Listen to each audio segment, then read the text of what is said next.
Today, we're diving into two strange but true stories that will leave you questioning the mysteries of the world. But before we get into these tales, if you're a fan of the strange, dark, and mysterious delivered in story format, you've come to the right place. That's all we do here, and we upload once a week. If that sounds like your kind of content, don't forget to hit the like button and subscribe to our channel. Turn on notifications so you never miss a weekly upload. Now, let's get started. Our first story takes us to a spring afternoon in 1990, in Pingyang Township, a small rural community in southern China. A young mother was tidying up her family's living room when she suddenly heard her 3-year-old twin daughters crying. This caught her off guard because, despite being toddlers, an age when crying is common, her daughters were almost always silent. They rarely made a sound. The girls, named Shai and Shirong Wu, had been quiet since birth, preferring to sleep rather than fuss or cry. As they grew older, their silence became more concerning. They showed no interest in playing or speaking. By the age of 3, they still hadn't uttered their first words. So, when the mother heard them crying, she rushed to their nursery to see what was wrong. She found the girls sobbing hysterically in their cribs.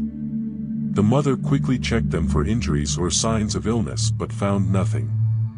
They seemed perfectly fine, just deeply upset about something she couldn't understand. After comforting the girls until they calmed down, the mother put them back to sleep, and they returned to their usual silent routine. A few days later, while the twins were napping, the mother was doing housework when she suddenly heard noises coming from their room. The door was shut, and the girls had been silent all day, so the sound was unexpected. As she listened more closely, she realized her daughters weren't just making random noises, they were having a full-blown conversation. At first, the mother was thrilled. Her daughters, who had never spoken a word, were finally talking. But as she listened, her excitement turned to unease. The twins weren't just babbling, they were speaking in complete, adult-like sentences. Even more disturbing was the content of their conversation. They were discussing people and events from a nearby village, a place they had never visited or even heard of. The mother was baffled.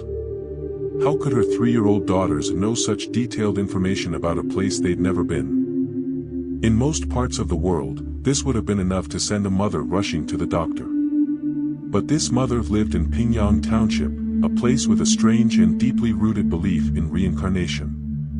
In Pingyang, over 100 of the 7,000 residents claimed to be the reincarnated spirits of people who had died traumatic deaths. The entire community believed in these claims, and it was not uncommon for reincarnated individuals to approach others in the village, claiming debts or grievances from past lives. When the mother heard her daughters speaking about people and events they couldn't possibly know, she immediately understood what was happening. Her twins, she believed, were reincarnated spirits.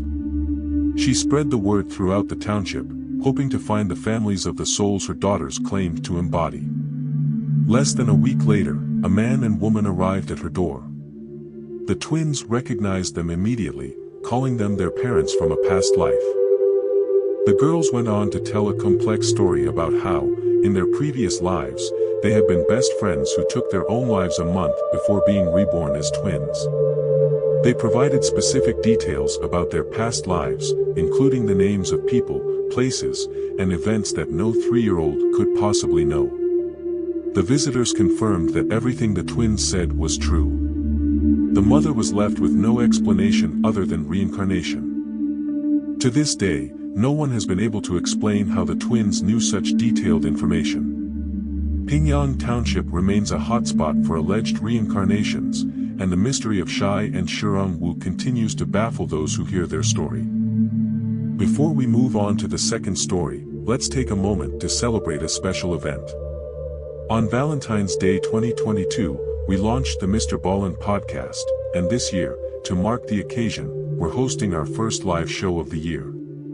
It's happening on February 14th at 1 p.m. Eastern Time, right here on YouTube. Click the link in the description to set a reminder and join us for this free event. Now, let's dive into the second story, a tale that sounds unbelievable at first but has a jaw-dropping twist at the end. Stick around, because this one is wild.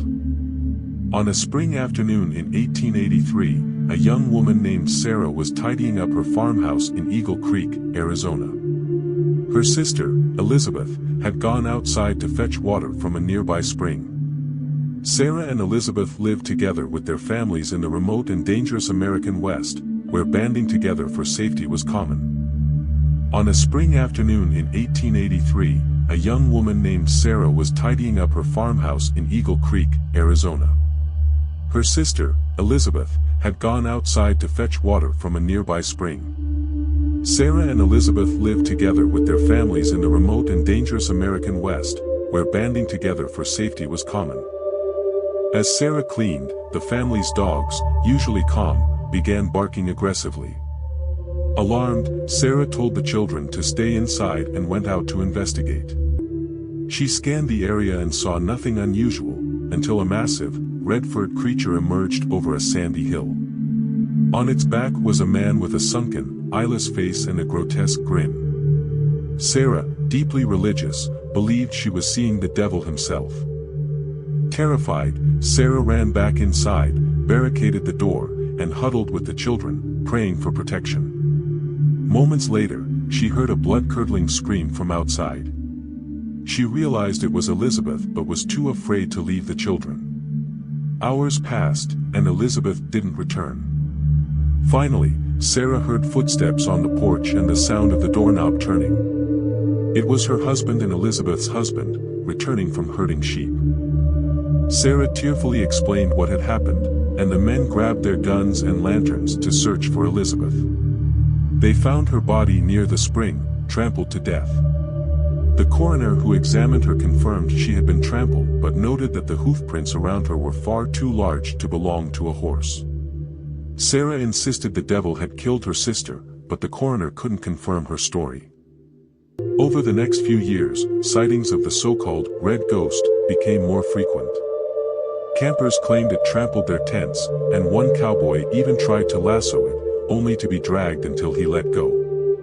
The legend of the red ghost spread across Arizona, with many dismissing it as folklore, until a farmer shot and killed the creature a decade later. When the farmer examined the carcass, he discovered the truth: the red ghost was a camel with a decomposing human corpse strapped to its back. The devil Sarah had seen was actually a dead man whose rotting face gave him a ghastly, eyeless appearance. The camel had escaped captivity years earlier, and the man had died while riding it, his body remaining upright as the animal roamed the desert. To this day, the red ghost remains a local legend in Arizona, with a statue of the camel standing in quartzsite as a reminder of the bizarre tale. Thanks for watching. Let us know in the comments what you thought of today's stories. If you're hungry for more strange, dark, and mysterious tales, check out the videos linked on the screen. Until next time, stay curious.